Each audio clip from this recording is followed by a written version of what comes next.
Hi, everyone. This is Shirley Farrar, and you have just entered Encouragement on Fire. And today we are going to switch it up just a little bit.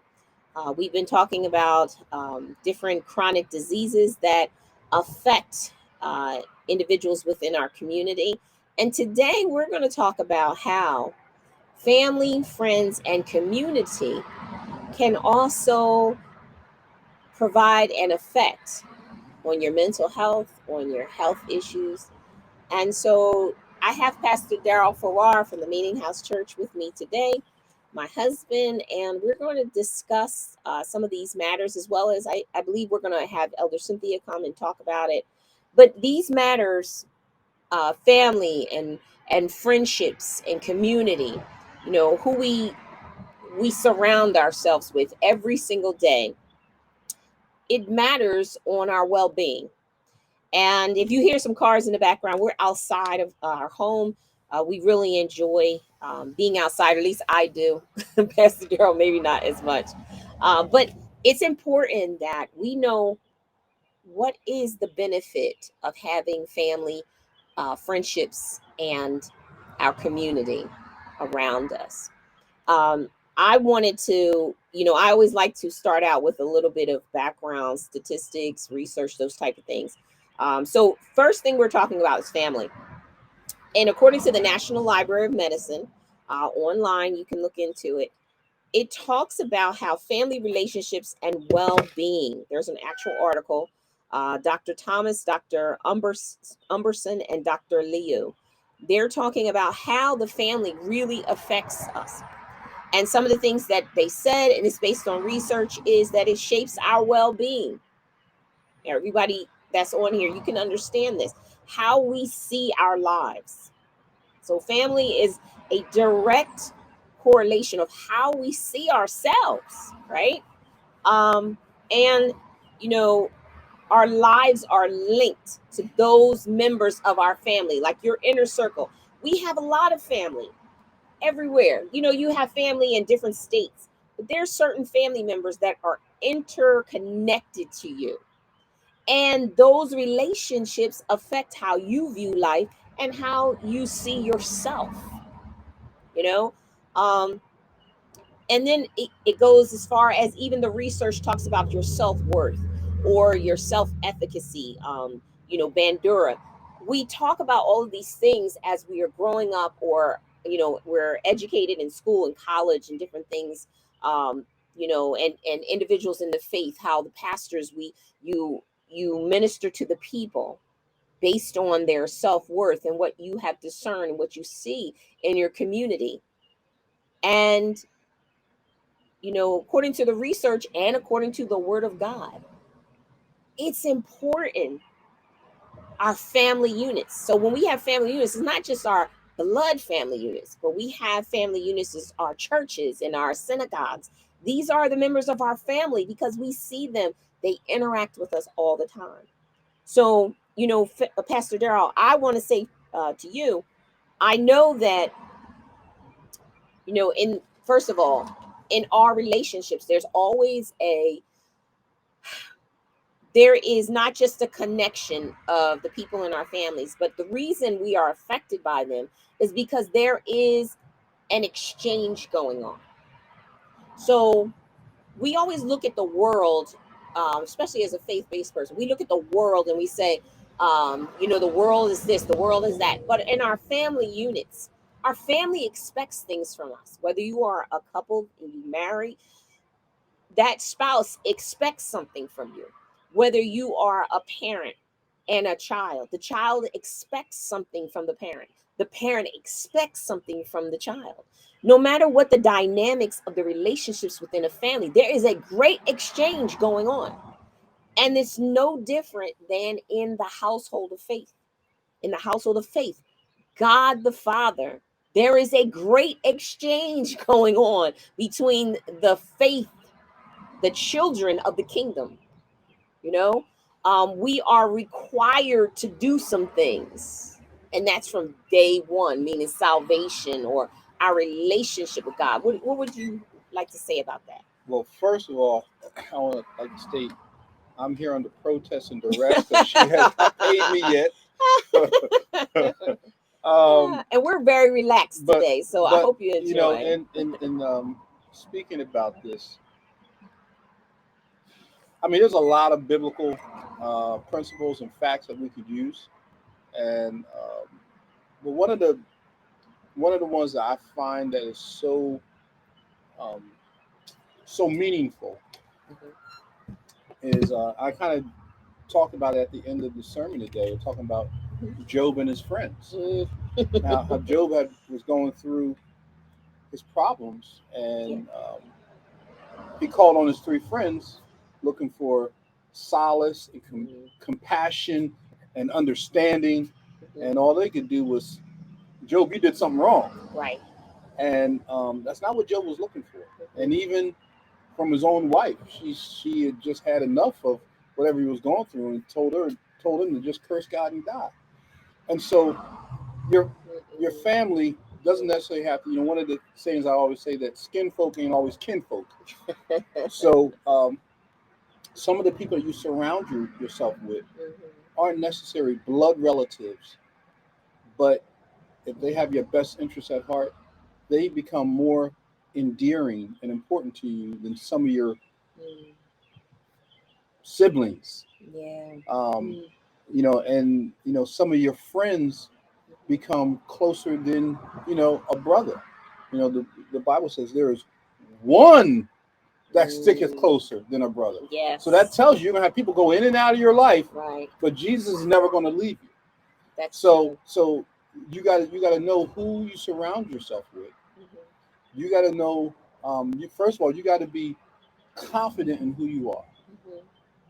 Yeah. I can't stress it. You gotta be confident in who you are, because Mhm. whoever you surround yourself, you always want somebody. Now Mhm. I'm gonna shake y'all to the core for a minute. Mhm. You always want somebody that's further along than you. Mm. And that could be financially, could be Mhm. physically, could be emotionally, could be spiritually. But you want to endear yourself with people that are ahead of you, Mhm. because you get to glean something from them. Right. You receive from something from them, and they'll receive from you because they're in your life. Like you said, it's the Mhm. exchange. They're in your life because there's something That you have. that you have that they want, Mhm. and, Exactly. and they may not even expound upon it, Mhm. but they know. Like Right. I've met quite a few people lately, and I'm like, man, Lord, I Mhm. I like their spirit. Mhm. I like the Right. way they talk, and Mhm. what they have, and I Mhm. can pull something from that and Mhm. use it for me, Right. and it's likewise. And so Mhm. that esteems us, that builds us, that Yeah. helps us out in Mhm. our emotional way of seeing things. Mhm. It helps us out in our, definitely in our spiritual way of seeing Right. things, but it's also going to help in our physical health, because Mhm. if I have someone that's around me that who's going to see me and say, hey, listen, I Mhm. noticed this things about you. You Right. may want to have this get checked out. So Right. they keep you Mhm. in, what's the word I'm looking for? They become your advocate, but Mhm. they also are the ones that are going to look out Your for benefit. your benefit, Right. right? And I think that, like what you're saying, you're right on point, because when you have family, and we're evolving into the Mm-hmm. talking about friendship as Mm-hmm. well, Mm-hmm. but when you have family and friends around you, they begin to, first of all, they know your Mm-hmm. shortcomings, and that's okay because you also know theirs, and you're building one another. So Mm-hmm. there's always, like you said, you're going to always look up. There's some people you want around you who know more than you Mm-hmm. in certain areas, but then you're going to know more than them in other areas. Mm-hmm. But one of the things I love about it is that the relationship evolves, Mm-hmm. it shifts. Mm-hmm. I'll give you an example, and I don't think she minds me saying this. um, One of my mentors, one of my pastors, Reverend Kathleen Crosby, when I was in the beginning, you and I have a 33-year marriage. And she was one, her and Reverend Frank, one of the two of the people that poured into our marriage. They had a marriage prior to us. Mm-hmm. So there's information that they could impart into us. And they did. And our marriage evolved because of the impartation of the knowledge. But also, there was things about me, there was things about you that they also could benefit from in that particular relationship, whether it was less or not at the time. But as the relationship evolved, I remember Reverend Kathleen saying to me, Shirley, our relationship has evolved and we are now friends. And that shocked me because I was like, you're my mentor, you're my pastor, you're the one that has poured into me. I don't understand that. But what she was saying to me is that you've reached a level. Your maturity and what you needed from me has now come up, where now you're going to begin to impart into other people in that area. But the beautiful thing about our relationship was and is that we had other things in common. And so we can call each other at a moment's notice and say, let's have lunch, because we have something, both of us have something to give to one another. And I think that is so wonderful because everyone gets to that point. Yeah, so and you get other people and you have them in your lives, and those individuals contribute as well as you contributing to them. Right. I remember a couple years back, our son Benjamin was talking to me, and as our dogs start, because they hear the dogs, so he said, we were having a conversation about something. I forget what it was, but he says, well, Dad, listen, at some point, you go from being my father to being my brother. Absolutely. And I was like, what? Absolutely. And he is 100% correct. He is 100% correct. And that's what took place. And I never thought he would do that, but he was right in how he was saying it. He was right that you had to get to a point that you matured, or excuse me, not you, he matured to a level that we could talk on the same place. And though you were still imparting in him, he was probably, because there were some things he was seeing as a father, as an adult, he could say, hey, Dad, have you ever considered? And you're like, woo, that's good. That's good wisdom right there, son. That's good wisdom. Because I find myself doing the same thing with our boys as well. And they'll say things to me and I'm like, oh, I didn't consider that. Because that that I can learn. That's an experience, because now they are at a different level and they've had experiences to be able to impart into us. So that's really powerful. Yeah, it that's was really good. It's just it's just strange to understand it and see it when it happens. Because you weren't ready for it, and he caught me off guard. I know he did. And I was like, I know he did. And because he used the word of God on me. Right. Don't you love that? I was like, oh, you have been listening. But you know what? It's it going back to the great exchange. The great exchange we all know in the faith is that Jesus. Right. He give me your sorrows. Right. Give me all your sorrows. Give me your grief. I'm gonna give you my peace. And the reason we can do that is because he actually paid the price for all of it by shedding of blood.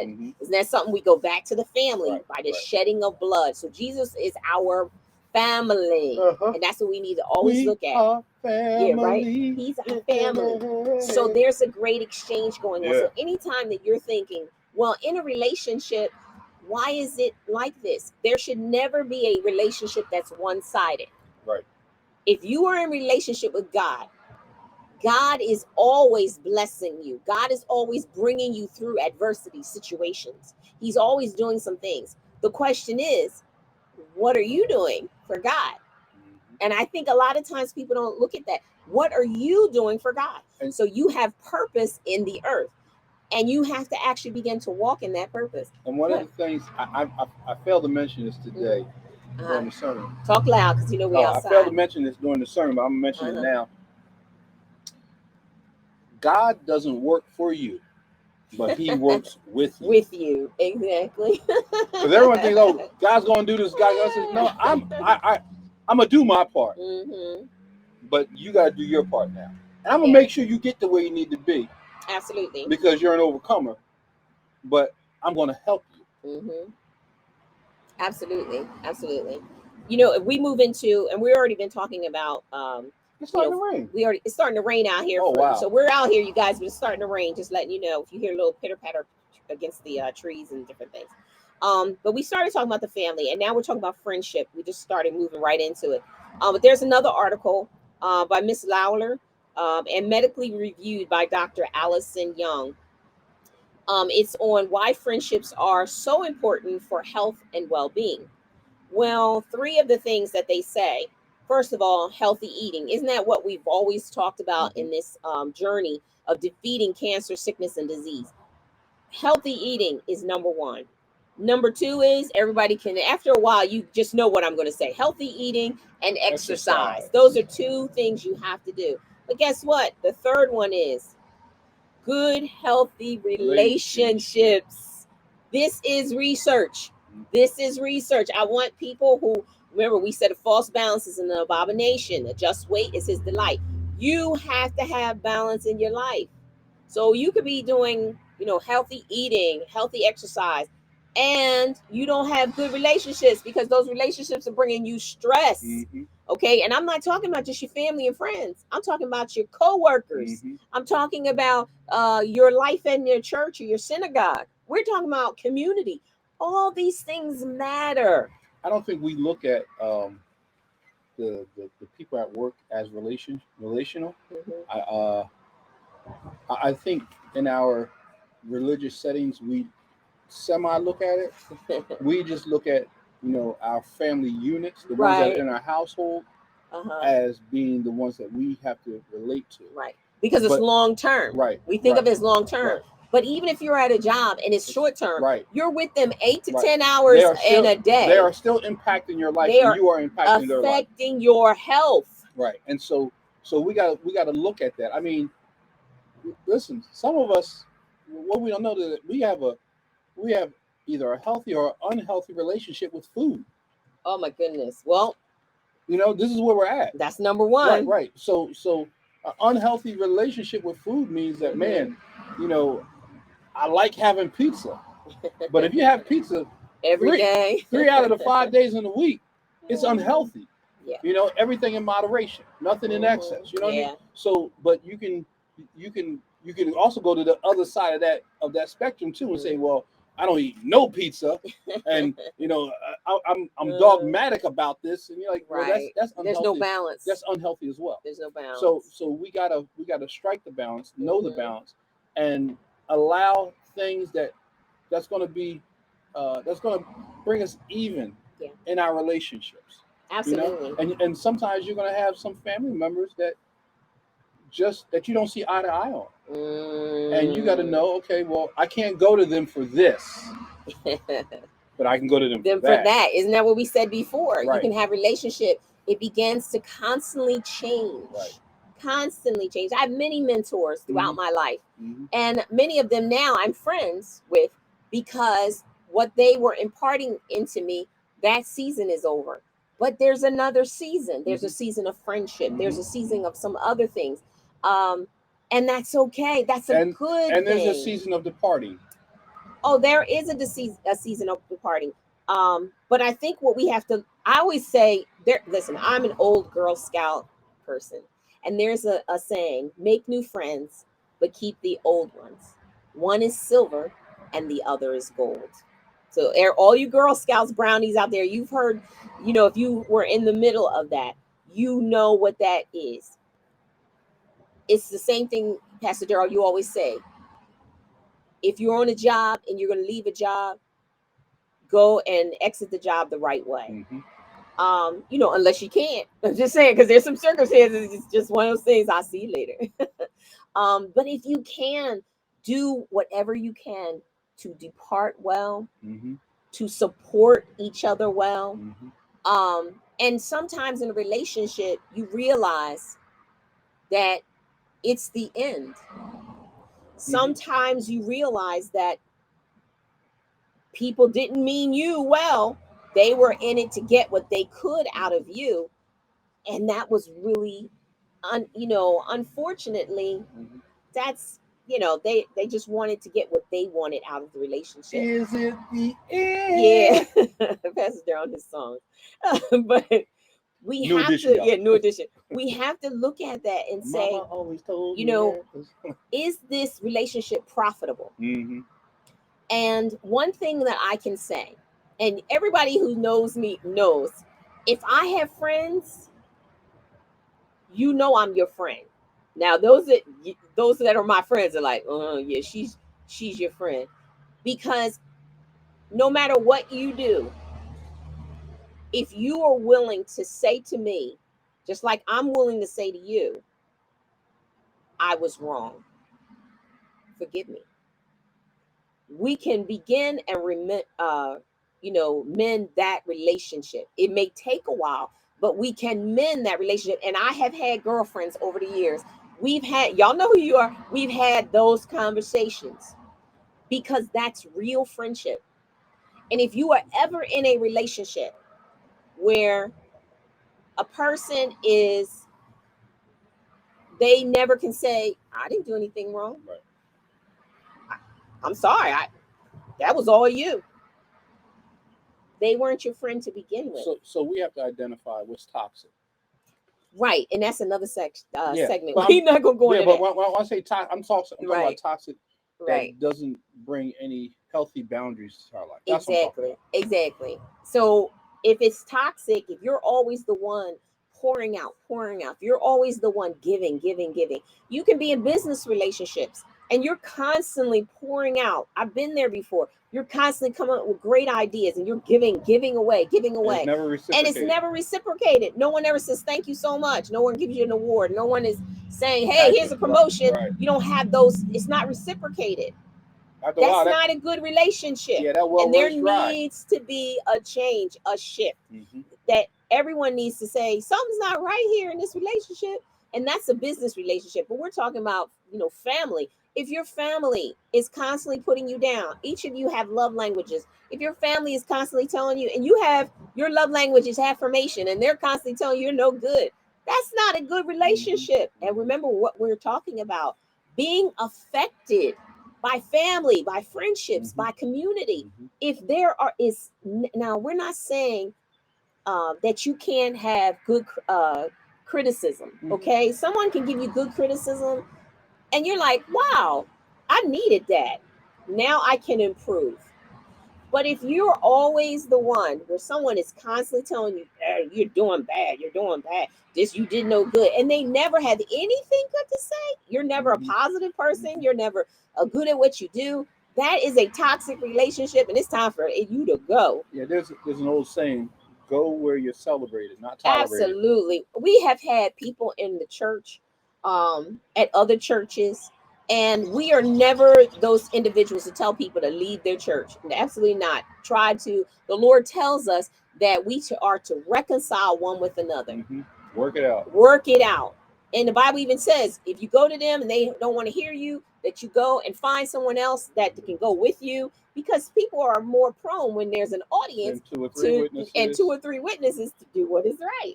However, there comes a time that you still have to cut the ties and say, enough's enough, and you have to do what you need to do. Because guess what? God is dealing with both parties. Mm-hmm. It's never one-sided. There's always God's dealing with both parties, and we all have to learn, we all have to mature, and we have to move forward. But guess what? It's about mental health. It's about your health, your well-being. Am I going to be okay? And if you're not, if you are stressed out all the time, if your Mm-hmm. family is stressing you out, if your friends are stressing you out, if your community organizations that you are involved in and you are stressed out, Mm-hmm. that is not what God would have for you. That is not the plan He has for your life. Listen, as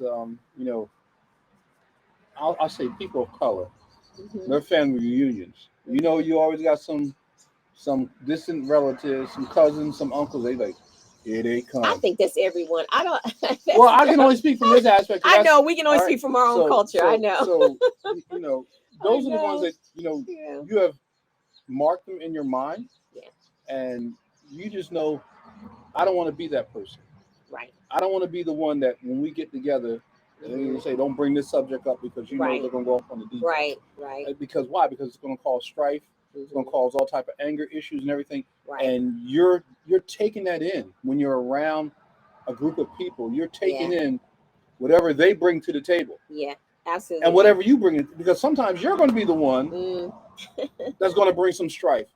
Some things are going to upset people. Yeah. You're bringing that to the table. So our things that we have to learn. What part am I playing in this recipe that's going to be good for people? Yeah. And if what I'm bringing to the table in this recipe isn't good, maybe I don't need to come to the table today because I'm not ready. Right. To put in my part. That's true. That's true. We had one of our son's birthdays was yesterday, or we celebrated yesterday. And, you know, we are a family and we have all grown, matured. And, you know, we're not perfect. We've had, you know, uproars in our family. But yesterday was a great day. We talked, we laughed, we sang, we danced. We had a great time. And everyone left on a great note. And we anticipate our next time getting together. But I think it's also because, as a family, that each individual grows. Yeah. And they know their parameters in which they could interact with one another. That's the relationship building. Right. And that's the understanding, the exchange. Each of us in our family dynamic, they know the transition of parent and child because they're now adults. They understand. We understand. And adults have to. The parents have to understand. They're and grown we understand. People. We understood. I remember when you told me when the children were, because we have sons, and I remember when they were about 13, each of them, and I remember I was trying to mother them like they were when they were children. And I say children because when they're 13, and our faith, our beliefs, when our children get 13, we believe that they become men, or they're on the brink of becoming men, and they have responsibility. And oh my goodness, I remember you saying to me, Cheryl, you can't mother them, they're men. And I think it hit me all at once. How you doing? It hit me all at once because I was like, they're not my babies no more. I was like, oh my goodness, I have to treat them differently. So I couldn't talk to them the same way. And it didn't come overnight. Like I literally had to adjust. And I remember times you was like, you look at me. And I was like, what? Oh, that's what he's talking about. And then I have to change how I was talking to them. And it took time. And I can't even say by the third child that I got it. I'll be honest with you. I literally had to adjust each time at some because point, I was so busy. Right. Oh, I love my boys, my little babies. At some point, that could be any relationship. Yeah. Because a person after a while said, "Well, listen, you can't keep treating me that way because Right. then they'll rebel." But I am very thankful that you and I, first of all, we're married, so we're a team. But I'm so thankful that we were able to do this together. Because if we weren't together and you wouldn't give me that nod or that whatever it was, and what damage would I have done to our children? And for me to be in a place in that transition to be able to accept it. Because there's a lot of, I've seen it, a lot of moms and dads not willing to adjust. That, oh my goodness, no, these are my children. No, these are adults, whether it's a young man who's becoming a man, or a young boy becoming a man, or it's a female becoming a young woman. And that is really huge. So there are transitions in that. And then there's transitions in our moms and our parents as they become seniors. We're in that age now. Our parents are becoming seniors. So though the Bible tells us to honor our fathers and our mothers, that your days will be, long upon the earth, we still get to a point where we're in a kind of authority position where our parents are coming out of responsibilities all for themselves. And we're taking on some of those responsibilities. But getting to know them differently, because Yes. as they get upwardly Yes. in age, there are some things that Hmm. they would have done and Right. said Right. Right. at a younger age that they Yeah. won't do now. Yeah. And there's some things that they'll do and say that they wouldn't have done at a younger age No. that they'll do now. Oh, And it catches me yes. by surprise, like, Ooh, oh, when you become a senior, you can say and do there's just no about filter. anything you want. So, And not be apologetic about it. yeah. Oh my So goodness. Yeah. there's give and take in a relationship Yeah. because of Mhm. you know you can take a lot of that to heart, Yeah. and it can scar you and make Mhm. you confused and upset and Mhm. mad, and Right. next thing you know, your health starts to deteriorate because you're thinking upon it. Right. Or you can just say, okay, that's their take on it. Mhm. I don't necessarily agree with it, Right. and I'll leave it there. Right. But my relationship, it still has to be the same. That there's still my mother or my father or my Right. sister, my brother, My and child. my child, and Right. I gotta own the Mhm. fact that they're different There. now, Yes. and not and don't Yes. take everything Mhm. to heart, because they're grown people now, They are grown. and you can't. Mhm. You'll always be mom and dad to them, Mhm. but you just won't be in Mhm. that area. You Right. may be stuck in that area, but they've moved on. It's a transition. Yes, It's a yes, great exchange. yes. And based on what season of your life you're in. Hmm. And that's always moving. Just like we age, so is relationships aging. And Hmm. you have to be willing to move in that. Also, let me just say this, and something you had said, Pastor Darrell. Health.gov has an article on social and community context, Healthy People 2030. And they said that social support is key. And that is so true. No matter where you were born, where you live, you learn, you work, you play, you worship, and as you age, social support is key. And so, like you were saying, sometimes your parents are getting older and you don't understand, but at the same time, you have to transition. Sometimes you don't have all that information. Hmm.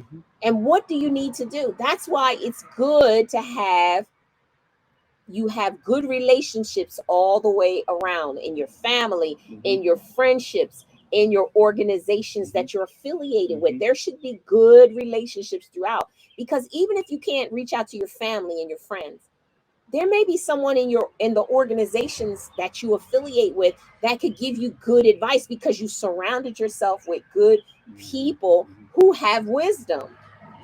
So to show you how important family is, in the Bible, God calls for the fathers of the church Mhm.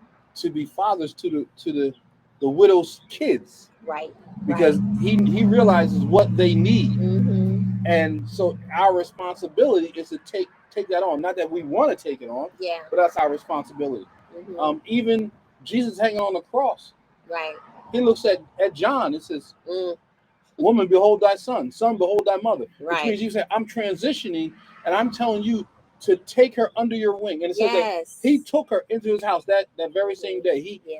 He nourished her. He kept her. He Hmm. made sure she ate and she slept and everything she Hmm. needed, as if he was there.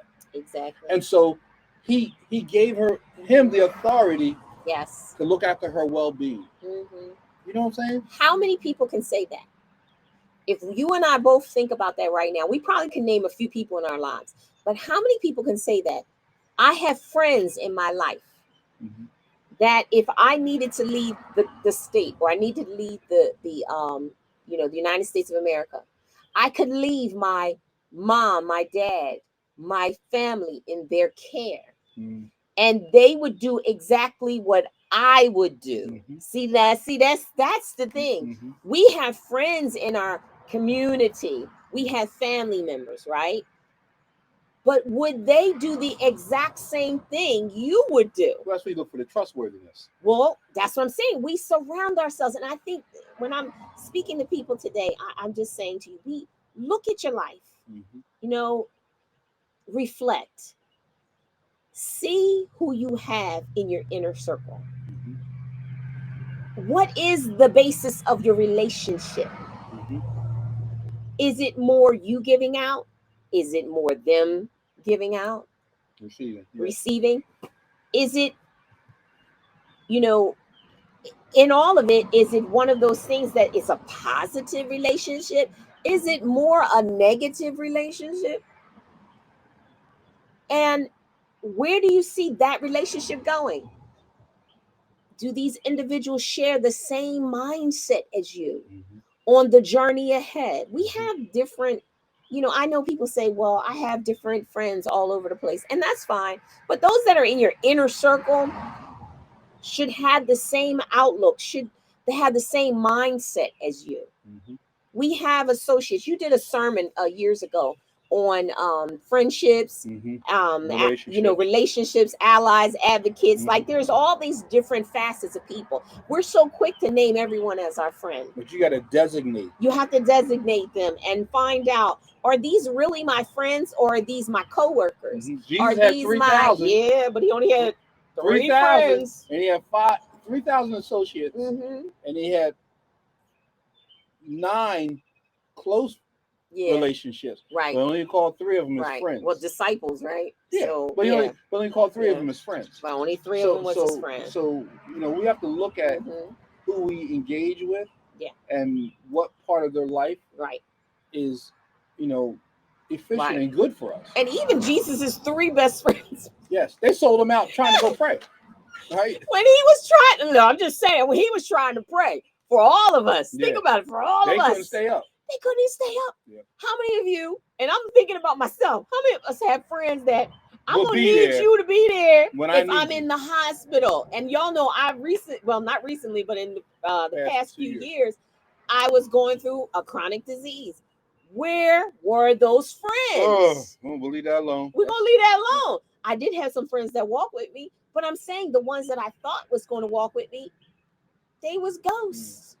So I'm saying to you, know who your friends are. Your mental health, your health all around is going to be better. I am so thankful for this man of God standing, sitting next to me. I'm so thankful that he was with me. How many of you are going through sickness right now and you are married and you may be going through a rough patch? I mean, it's just really bad. Your relationship is going to take a toll. However, it can either be a positive thing where the two of you are going to become even more one, or it could be really detrimental where it's avoidance. Right. The person just can't be around you because you're sick. Right. We just did a baby dedication a couple weeks ago. Yes. And when there's a baby dedication, there are godparents that are appointed. Yes. And when I went through the whole scenario of the godparents, they were shocked. Everyone just throws that term around, but they were shocked when they found out the responsibility that comes with being a godparent. Yes. The same thing with being a best man. A lot of people just say, "Oh yeah, I'm the best man." Yes. Well, the best man means if the husband dies, you are to take that woman in and supposed to take care of her. Right. And see, that's another thing. Relationship. Those are the people, just like what Jesus did. If I'm not going to be the one over my mom, I want you to take care of her. If I'm not going to be the one over that or my spouse because I'm unable to, I need you, best man, to step up. Godparents, if I can't be the one to parent these children, you have enough like-mindedness to step in that place spiritually to be able to step up and do, especially children, our children, they would go to other people to ask for help. Now, I'm telling you that some of the people we appointed as godparents were not the ones they went to. They went to some of our other friends that we had to ask for wisdom. And that's weird, right? Isn't that weird? But that's what our children did, because we raise our kids with the fear of the Lord. We raise our children with wisdom. And they know, mom and dad, they know your mind. And so when we had certain godparents for our children, they didn't go to them because you know what? They recognize they don't have the same mindset as mom and dad. But these ones over here do. And so they were able to safely talk to the ones that had the same mindset of us. And that is really wild, because that was one of the things we thought these are Right. the people for our children, but they weren't. It was some others. And we're thankful that our children were able to talk to the ones that they did, because they progressed forward and they were able to come out on the other side, and they are extremely successful. So the Mhm. discernment, or knowing Yeah. who to have in your inner circle, the ones that you want in your oikos, the ones that Yes. you want close to you, Mm-hmm. they're the ones that's going to help you to grow, mature, Yes. and you'll benefit from that healthy relationship. Yes. Because anything that's detrimental, that may Mhm. be camouflaged and look good, Right. at the Right. end, it's going to show who they Right. really are, and Mm-hmm. it's not going to be a healthy to you. It's not going to. It's not going to. The word healthy comes from the word healing, Yeah. and they're not going to be healing for you. Mm-hmm. They're not going to help you to be whole. Listen, if you have some people in your corner that always agrees with you, Mm-hmm. if you have some people in Oh. your corner that Mm. always disagrees with Yeah. you, That should tell. That's a red flag right there. That's a red flag. because Something's wrong. you can't be right all the time, No. and you can't be wrong all the time. No. They got to be healthy. They got to have the Mhm. right mindset to be in Mhm. your corner. Balance. Listen, a boxer, Mhm. he don't have 20 people when he comes to this to sit down in between rounds, to Mhm. sit down on the stool. Yeah. He's got one guy that's going to be the cut man, Yeah. and there's one other guy who's a Mhm. psychological person, who's going to tell him, this is Right. what you need to do, because Right. I see what you're doing, Right. and to counteract it. Well, that's what a friends That's what are. That's friends. what family is supposed to Yes, do. family, friends, and community. Yes, yes, Everyone. We yes. should all be working together to help each other, no matter what. You know, there is a scripture I wanted to say. Oh, Luke 6:31. Do unto others As as you you would have them do unto the golden you. rule. The golden rule. Those that are not faith based, is just the golden rule. Yeah. And if we all live our lives By that that way, principle, everything will be a whole lot better for everyone. you don't always have to be a very religious or spiritual person to live by what is right. To We all know the truth when we hear it. We all know what we should do. Mm-hmm. And I like to believe that everyone, when that moment comes, when you're about to do evil to someone, Mm-hmm. there's something in the inside that says, Don't you do that? come on. Everyone on here Well, knows it's called your conscience. yeah, you can name it whatever you want, but if something says, that ain't right, whichever way it comes out. But then we either act on it or we don't. We say, no, I'm not going to do that. But if we keep pressing, pressing, pressing, we tend to do exactly what we didn't want to do in the first place, but we do and it. reap the consequences. And that's based on our flesh. So I think that, like the research is saying, like the Bible's saying, there needs to be a balance, and we need to surround ourselves with people that are going to have a positive exchange with us in our families, our friendships, in our organizations. You know, like Pastor Darrell said, I don't have to agree with you all the time, but we need to have some type of foundation that we all believe Mm-hmm. is the truth as we move forward. And we'll work out the other things, but there must be communication. Mm-hmm. You must communicate with people in order to get those things accomplished. Mm-hmm. You know, that's really important. Mm-hmm. Communication in Mm-hmm. family, friendships, and organizations. So I encourage everyone today. Is there anything you want to say, Pastor Darrell, before we get off? No, I gotta go be community to my mom right now. Oh, that's right. Gotta see his mom today at the seniors place up the street. Mm-hmm. But I just want to encourage you. Like I said, this week, sit still. Write down or think about all the people that are in your family, your friendships, and your community. And like my mom taught me, write it out on paper. Who are the positive people?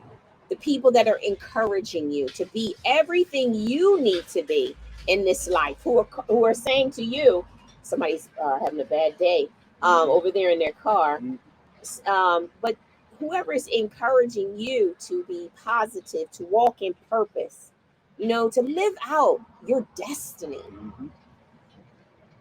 And over time, those people should have always said to you, how can I get you there? Pastor Darrell, everybody who knows us, Pastor Darrell and I always say to all of our congregation members, what is it you want to do? Yeah. What do you want to do for God? How can we get you there?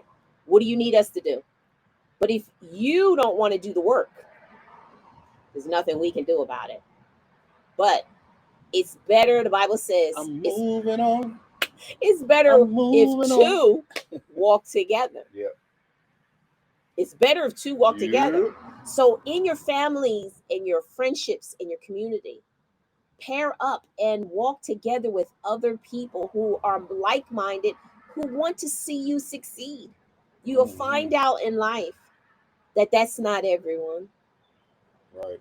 And I'm telling you, because I've been there, you'll find out some of the people that you didn't think were in your corner, because they gave you the